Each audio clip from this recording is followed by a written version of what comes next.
No water, no green grass, no prey in sight. Vumbi Pride had 5 females, and when we first arrived, 9 cubs. And they were eking out an existence in this barren, dry, dusty landscape. The cubs were pathetic. They were desperate. They were covered with mange. You could see their bones. They were fighting over any little bit of milk that they could nurse. With little prey in this part of the Serengeti, the pride must take advantage of every opportunity. The researchers put a radio collar on one female of every pride so that they can track their location for their science. So we were there observing them, watching what was going on, and the collared female stood up and started peering off in the distance, and we had no idea what they might be looking at. Nick and Nathan see nothing. The landscape looks unbroken.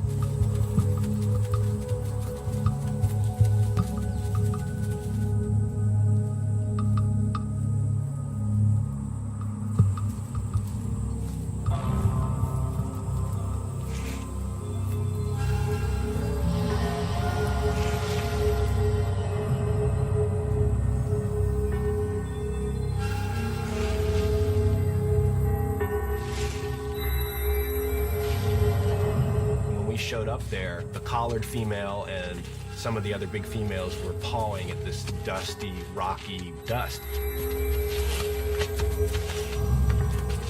And it really seemed like the collared female was leading up the operation.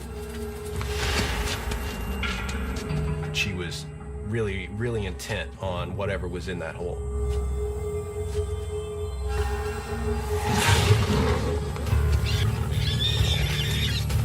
It's a warthog.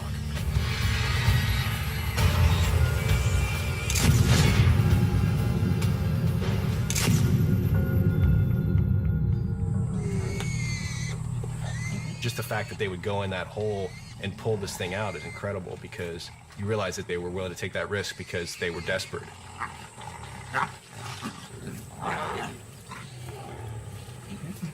The other side of it was the collared female, who we saw had some gravitas. She seemed to be kind of a leader. But when they got the warthog, she didn't even take a bite. She stayed on the hole because she knew there was another one in there. That just completely blew us away. You know, she knew there was another warthog in there, and she was willing to not eat the first one to take care of the pride. Darkness falls.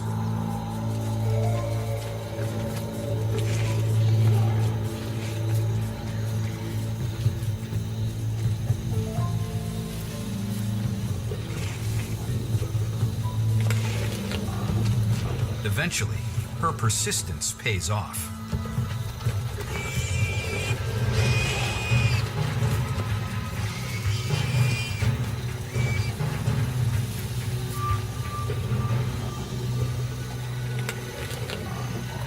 You know, I go home that night thinking, what a project we're on. And the beautiful thing for me out of those images, you wouldn't know what happened if you didn't see the video. But the still is what stops it for you, and you can look and examine it and see what everybody's up to. The collared female had a lot to do with the cohesion in the group. That was sacrifice you wouldn't expect from a wild animal. That was the thing that I would say more than anything else made us fall in love with that pride, because we respected so much what they were doing. Even if you can find food, you need water to survive. And so, as great a hunter as the collared female was, the lion still needed water. And we were all desperately waiting for the rains. When you come up with the lions and it's the dry time, they don't have water or food or cover. They got nothing. They're like living in a moonscape or a desert.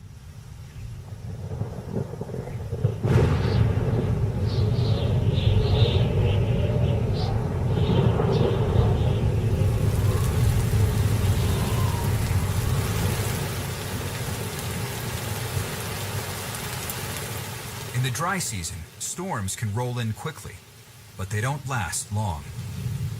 Once it started raining, the lions started to lick each other, and we were just wondering, like, what's going on? Are they grooming? Is this some kind of ceremony?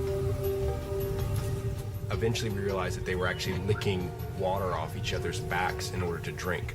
That the rains were so short and were so small that there wouldn't be pools of water for them to drink out of. It was crazy to watch because you're just thinking, it's just unimaginable, I guess, that you'd have to carve out an existence in a landscape that would be so harsh that water wouldn't even last on the ground. You'd have to drink off each other's backs.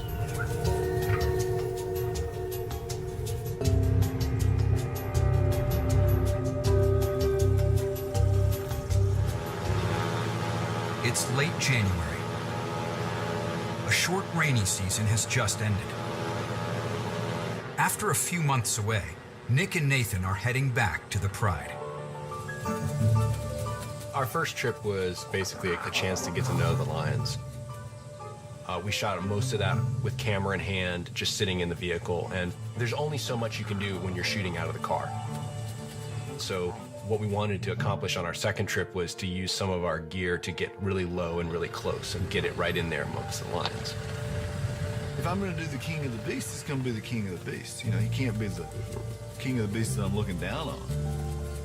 Intimacy is everything. If you get your camera down on ground level, now it's a lion and it's powerful and it's big. And so I was obsessed with that.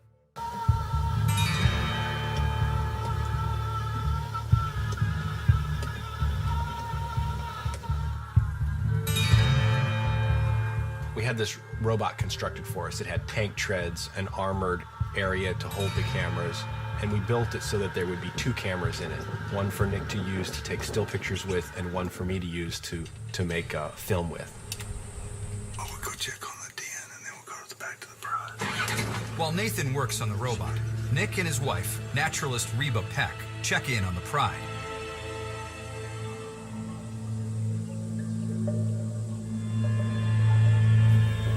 The recent rains have brought the parched earth back to life. The lions seem to be doing well.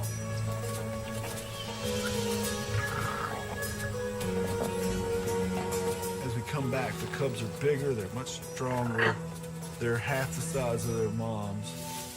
They're fully into meat, but somebody was missing. We went from 9 to 8. We were kind of speculating because you could see how they laid and behaved and fed, that you have runts, you have outsiders, and it was one of the outsiders. It's survival of the fittest. But only one death during the dry season is actually a remarkable feat. Across Africa, more than half of all lion cubs die before the age of 2.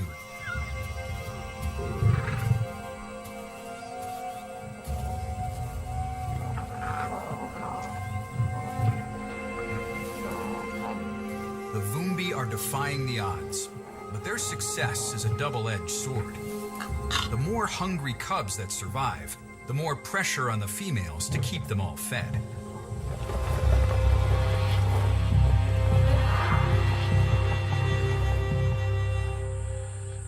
Back at camp, Nathan finally has the robot working.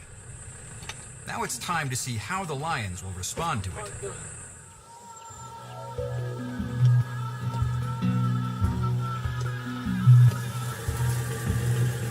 The first few times we used the robot with the lions, it was a little dicey. Once it became the center of their attention, that was really nerve-wracking because we didn't know if they would destroy it. And also, once they're playing with it, obviously you're not filming their behavior or what they're doing. All of a sudden you're filming them playing with you, and that's not what we wanted. And she's coming toward you. Get ready for her.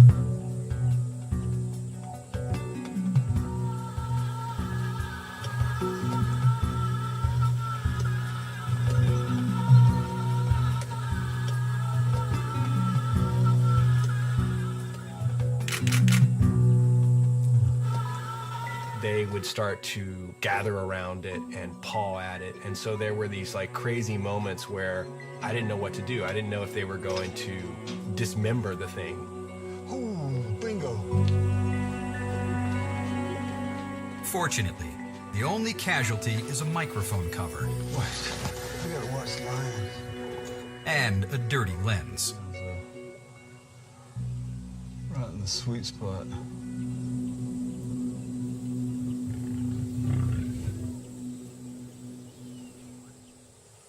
And luckily, they eventually ignore the robot.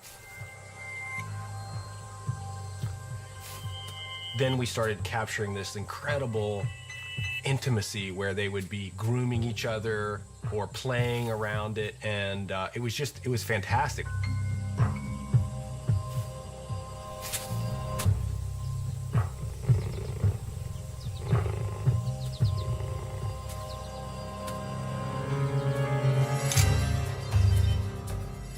This is the first success with the robot. Classic lion family. The fact that this guy is like it is, the lady walking through the frame in the background, the head on the shoulder. It's all the elements, you know, say tying the room together. And is it some huge dramatic moment? No, it's just a family of lions getting ready for the evening and reaffirming their bonds. But we're in it. We're not detached in any way. The image epitomizes the Voombies' everyday lives. Doting mothers and inquisitive cubs. Up to 20 hours of rest a day. Waking hours full of watchfulness, waiting, and play.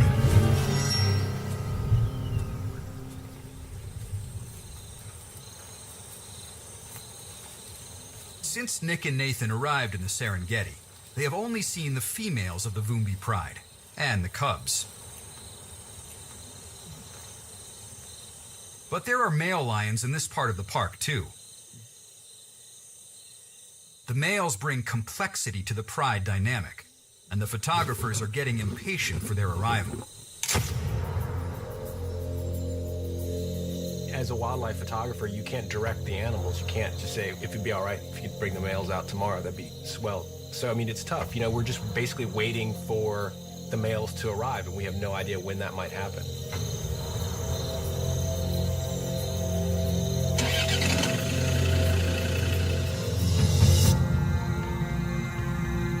For weeks, Nick and Nathan stay with the females.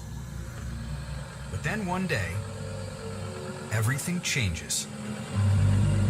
When we first pulled up there and we saw that there was a male with Voombi, we were super excited. It was early in the afternoon, and we knew immediately we were going to have to ride this one out and stay as long as possible, because anytime when there's a male around the females, something could happen. That's good, that's good. I thought I might be onto a stranger male because they were acting so cautious. If this male has no affiliation with the pride, he'll try to kill the cubs, to eliminate the offspring of rival males, and to bring their mothers back into heat. But the females will fight the males off if they can. And a lot of times the females will die trying to protect their cubs. So there would be some epic battle about to happen. I mean, we had no doubt that those 5 female lions were a force to be reckoned with. They were, I always called them a biker gang. I mean, they were tough.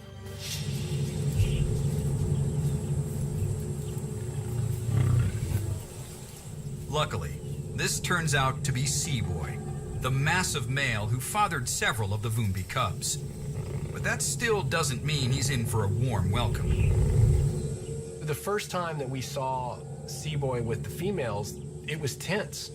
It was this uneasy truce that seemed to be established out there where they were tolerating him, but he wasn't allowed very close. And so he was there, but on the periphery.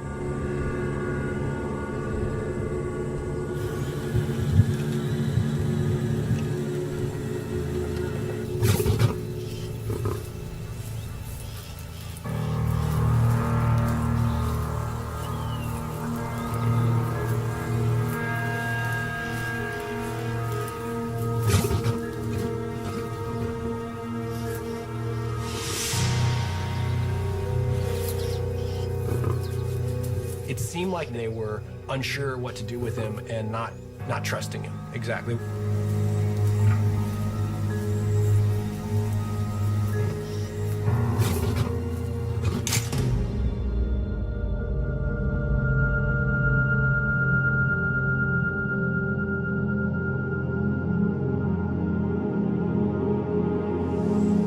As the day wears on, the females seem to grow more comfortable with Seaboy. And even the cubs start approaching him. It was a quiet night, it was peaceful, and we were just along for the ride.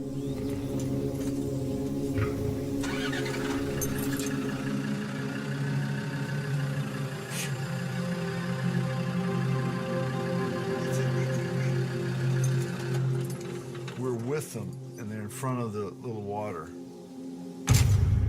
I'm shooting at the edges of what's possible, and I've got little lights on the car that are visible lights. But I feel like something's about to happen.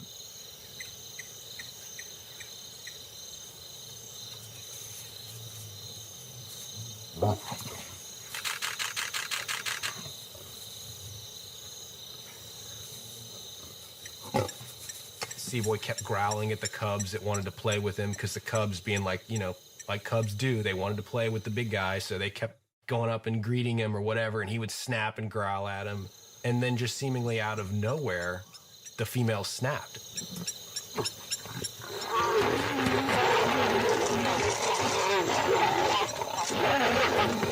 The car's going.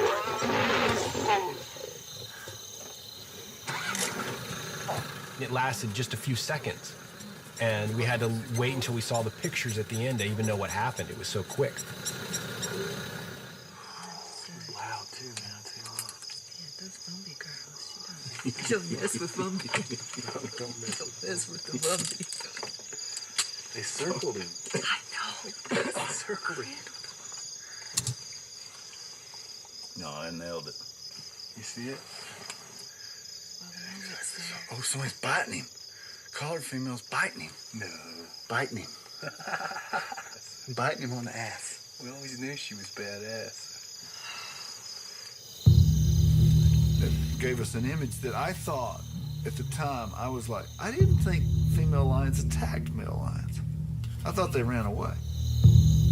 It's a powerful reminder of how viciously the females will protect their cubs. But they don't go so far as to drive Seaboy off completely. Because there are other, less familiar males in the area. And the pride might soon need Seaboy's protection.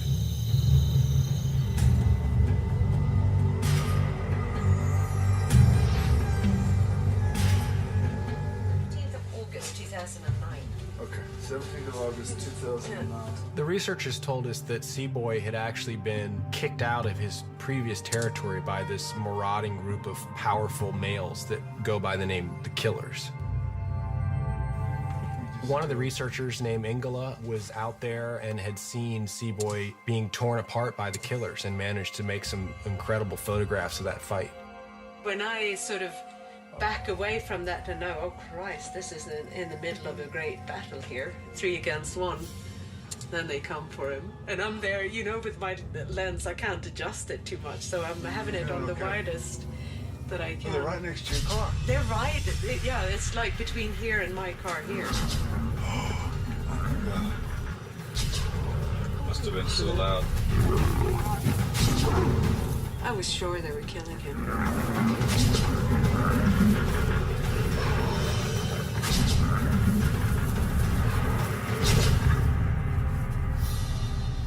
It was 3 against 1, but incredibly, Seaboy survived the attack, escaped to a new territory, and took over the Vumbi Pride.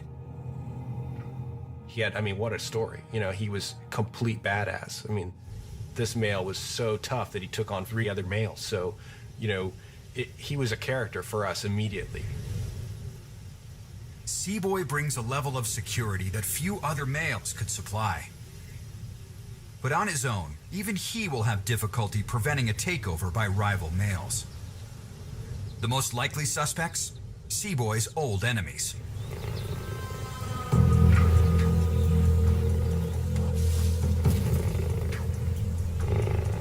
The killers are back on the prowl. And now, there are 4 of them to be reckoned with.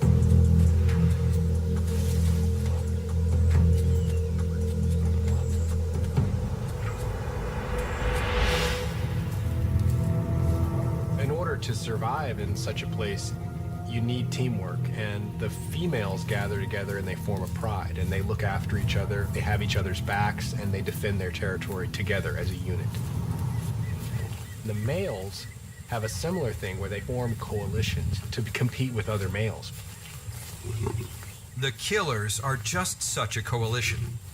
But Nick and Nathan have only seen Seaboy alone, or with the pride. We were out in the afternoon, and we found Seaboy walking towards one of these tall rock outcroppings. Seaboy had been trying to mate with this female, and it wasn't going well. Seaboy started roaring and immediately started walking in the same direction as he'd been roaring. And so, of course, we followed him.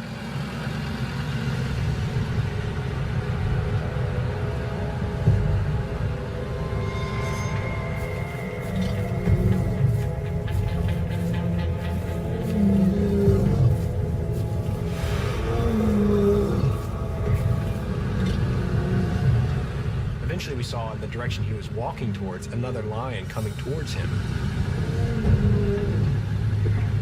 From afar, it's unclear if this is a rogue male, or maybe even one of the killers.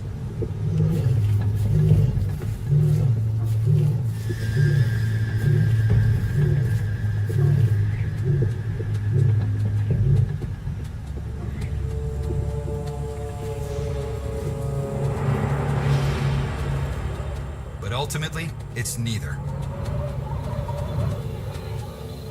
Turns out, Seaboy has a coalition partner too. The researchers have named him Hildor.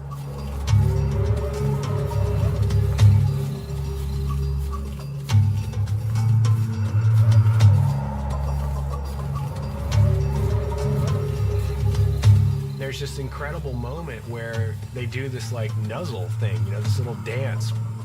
To me, it's just like an amazing example of a coalition and these 2 males sort of affirming their bond together. The male lions have to do this. In fact, 1 male lion is a goner. A coalition of 2 is not really very strong unless you've got a Seaboy.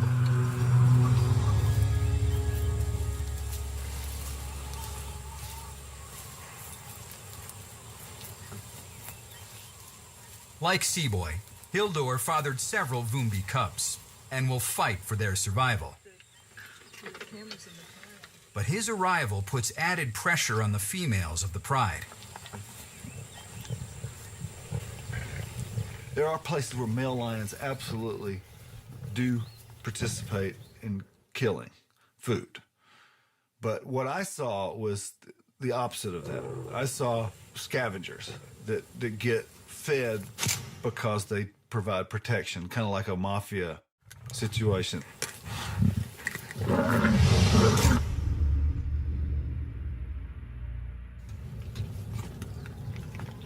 There's an obvious pecking order. The males can control whatever the pride kills, so the females would kill something, male would take it and eat really until he was full.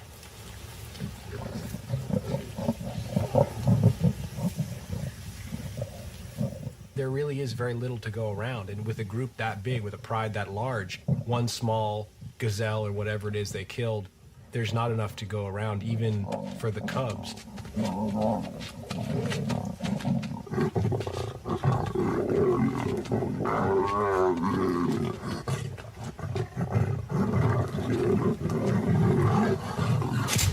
The cubs were fighting over just the right to lick the blood off the grass because that's all that was left. I didn't think he would actually fight him on the butt, but he did. It's a tough deal. It's a tough. I think there's no doubt it's difficult for the females to watch the males eat that much, you know, fill themselves up and then leave whatever is left for the cubs. It's the price the pride must pay for protection. They now have 2 strong, loyal males to fend off attacks. But with them come 2 very large stomachs that demand to be fed.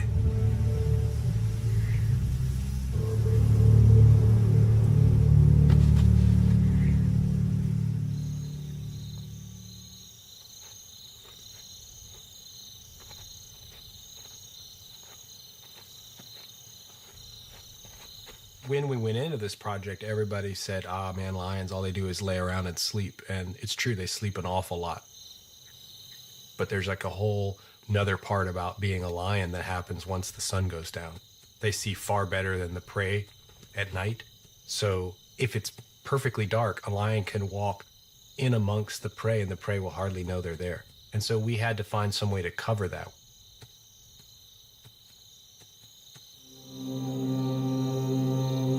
With 5 females, 8 fast-growing cubs, and 2 males, the pride needs a lot of fresh meat. Every kill can mean the difference between life and death. So it's crucial not to disturb the lions or take away their advantage.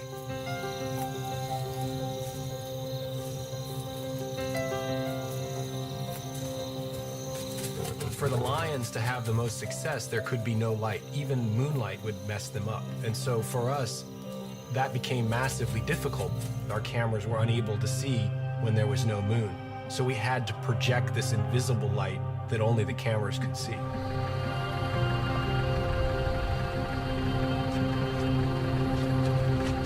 Working at night was about as difficult a set of circumstances you can create for yourself. But I thought it was just so important to use invisible light. It sounds simple, great. Project some infrared light. The lions can't see it. Perfect. The reality is it was a real pain. I mean, for me, driving the vehicle became very difficult because I could only see as far as we were able to project the light.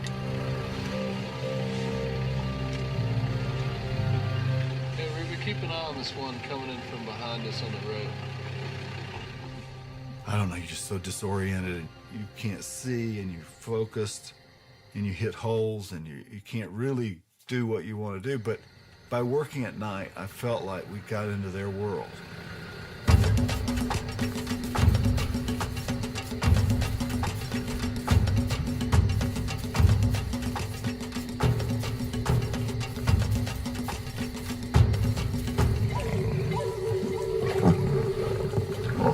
Several instances where we were right on their tail and they had taken down an animal and we got there before it was dead. The eyes were still moving. You could tell it was still alive and struggling. I think some of the footage that we have still reads very clearly for what it is, which is a family that's, surviving on this incredible landscape.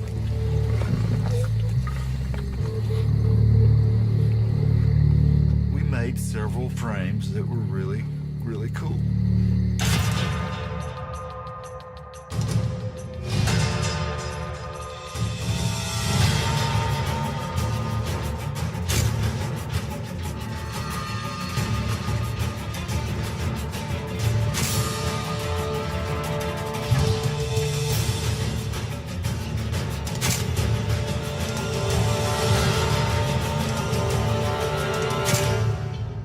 That's about family eating. That's what the picture's translating to. We fed the family tonight.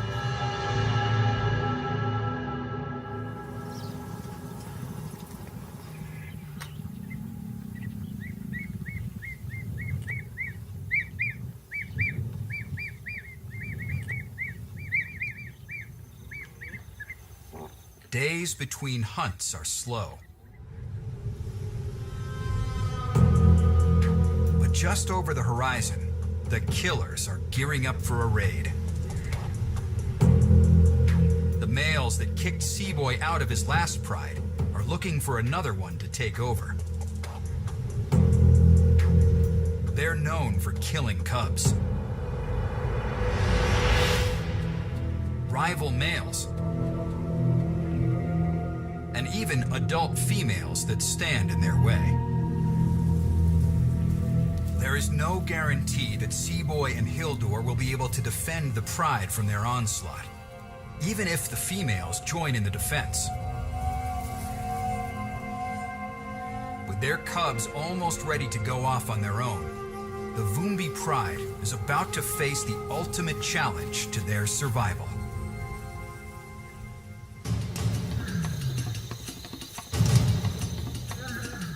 It's the middle of the night, and the killers are on the move.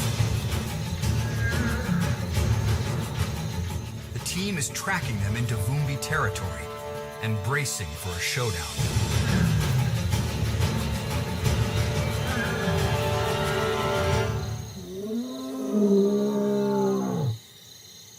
But long before any contact is made, the lions square off with their roars.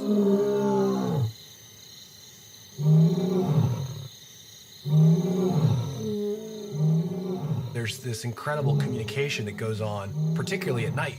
We're with Vumbi, and we hear roars in the distance, and Vumbi perks up, and then they roar back. They know these sounds so well, and they absolutely communicate with each other using their roars. One of the amazing things that the researchers have found is that the lions absolutely can count, and they use their roars to decide whether or not to attack or not to attack another group of lions. Researchers have recorded the roars and played them back to the lions to see how they react.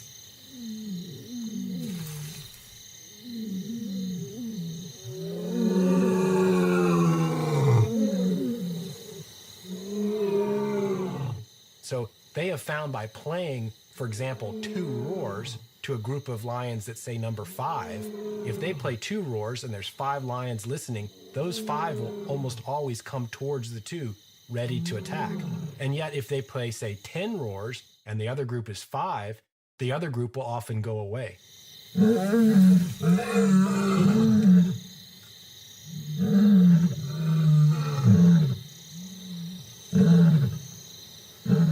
With the killers, the numbers are a little more even. 4 of them versus Seaboy, Hildur, and 5 females. Only time will tell if the killers like those odds. Did you look over this way, Nick? But the night doesn't go as expected. As the killers approach, a lone female crosses their path.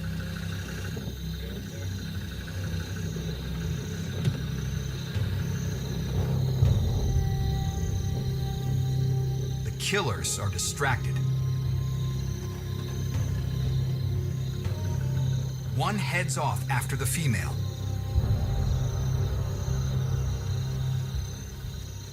And the others suddenly seem less focused.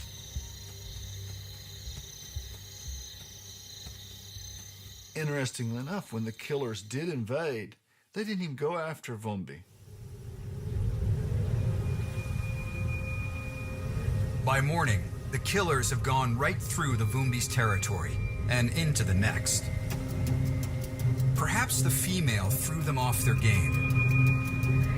Or perhaps they decided a place with such scrubby ground and a lack of big herds wasn't worth fighting for.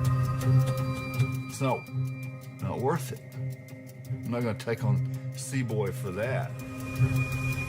For now, the threat to the Vumbi has passed, and life is about to get a whole lot better.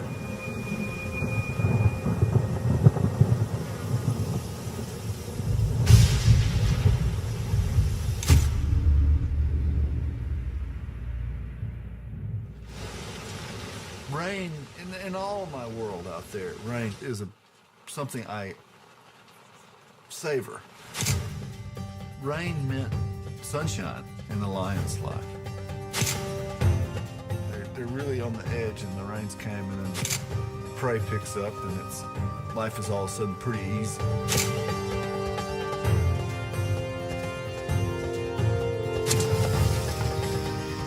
Once the rains came and the landscape became populated with wildebeest, that's when we needed some way to show that.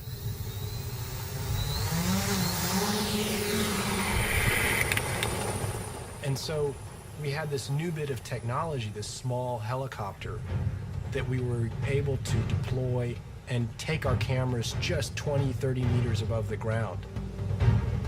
And just by doing that, just by getting up just that little bit, we were able to show this totally new vantage point of the wide open flat expanse that is Vumbi's territory, and how the wildebeest were coming and grouping amongst the little stream beds.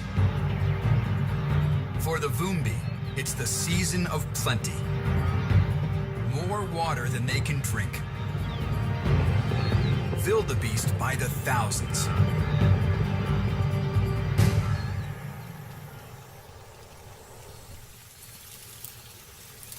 The cubs have survived their first dangerous dry seasons and are just about ready to strike out on their own.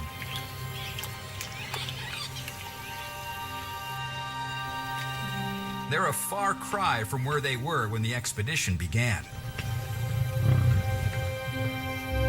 When we first encountered Vumbi, the cubs were obviously vulnerable. Like, they were barely hanging on. They were small, they were bony, they were mangy. Their fate was hardly decided. And when we left them, they were almost 2 years old. They were nearly as big as their mothers. They were tough, they were strong, they were completely different. And there's no doubt that these cubs had only made it as far as they had because their mothers were such incredibly competent and doting mothers.